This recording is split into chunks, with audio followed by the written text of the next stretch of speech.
Hi, welcome to the Me and My Bass series. In this series, I will bore you with some interesting facts about some of the basses I own. This time, the bass is not mine, but I got the opportunity to lend it. Well, in fact, this bass was mine for a long period of time, but I gave it back to my friend who sold it to me in 1989. His name is Michiel de Koning, also famous for his involvement in Black, my very first band. I will tell you some facts about this bass. Further, I will tell you my opinion about the playability and its sound. This time's up. Kazuga Jazz Bass Fretless, made around the 1980s.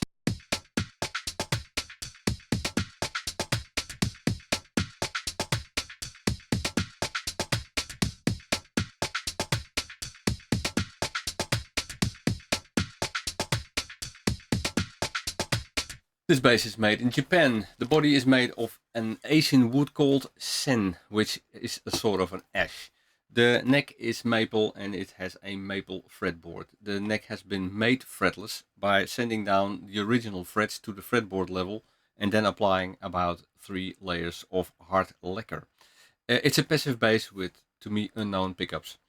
Why did I buy this bass from my friend in the first place in 1989? I know I was very impressed by the mighty big Karn at the time and I loved to fiddle around on this bass.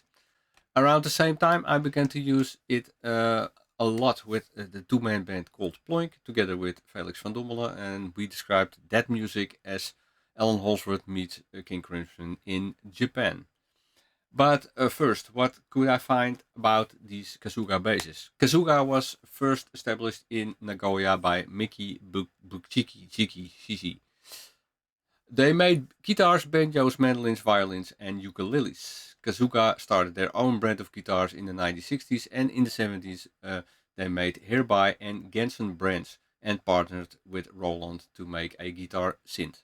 Then they started making Conrad guitars together with Tokai in the 1970s, and in the 80s and 90s they made guitars for Yamaha, Bernie slash Fernandez, and the early Navigators. Apparently, they made some Washburn models around 1988.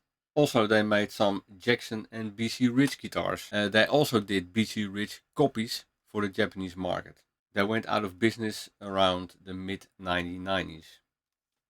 What attracted me to buy this bass was the fact that I wanted to expand a little more on bass. And although my technique back then wasn't that great, unfortunately for me, that hasn't changed that much. There was one good thing I was good at, and that was using effects to the max to keep my playing interesting. For example, I used a trick with two slides, one on my left hand and one on my right hand, and it produced very interesting sounds.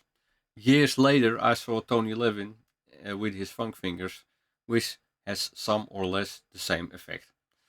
The weight of this bass is quite heavy, but a good strap goes a long way. The neck profile is a typical jazz profile.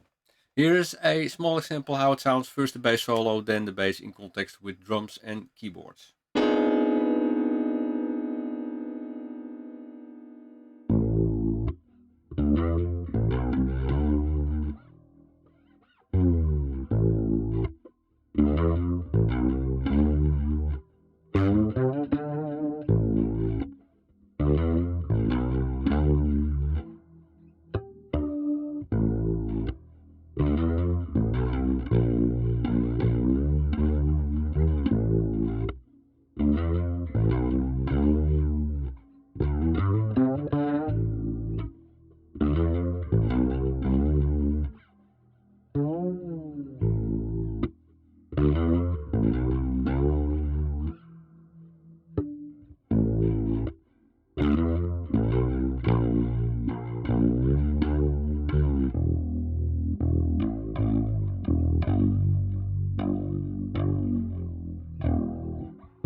The signal flow in this clip was the bass direct into the UED Apollo Twin with an MPEG SVT simulation running on it. I used the Fretless melody preset.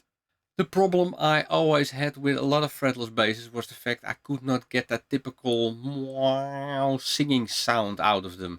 Now 30 years later it gets a little better, with a lot of chorus, that is. The problem with this bass was the fact that because of these three layers of lacquer, the sound of the maple neck can almost not be heard. The positive side, of course, of the lacquer is the fact that although I played it a lot with round wound strings, there isn't any damage done to the neck. Well, that's it for this episode. If you like this kind of content, please like the video and subscribe to the channel. And I want to thank you for watching, and I'll see you next time. Bye bye.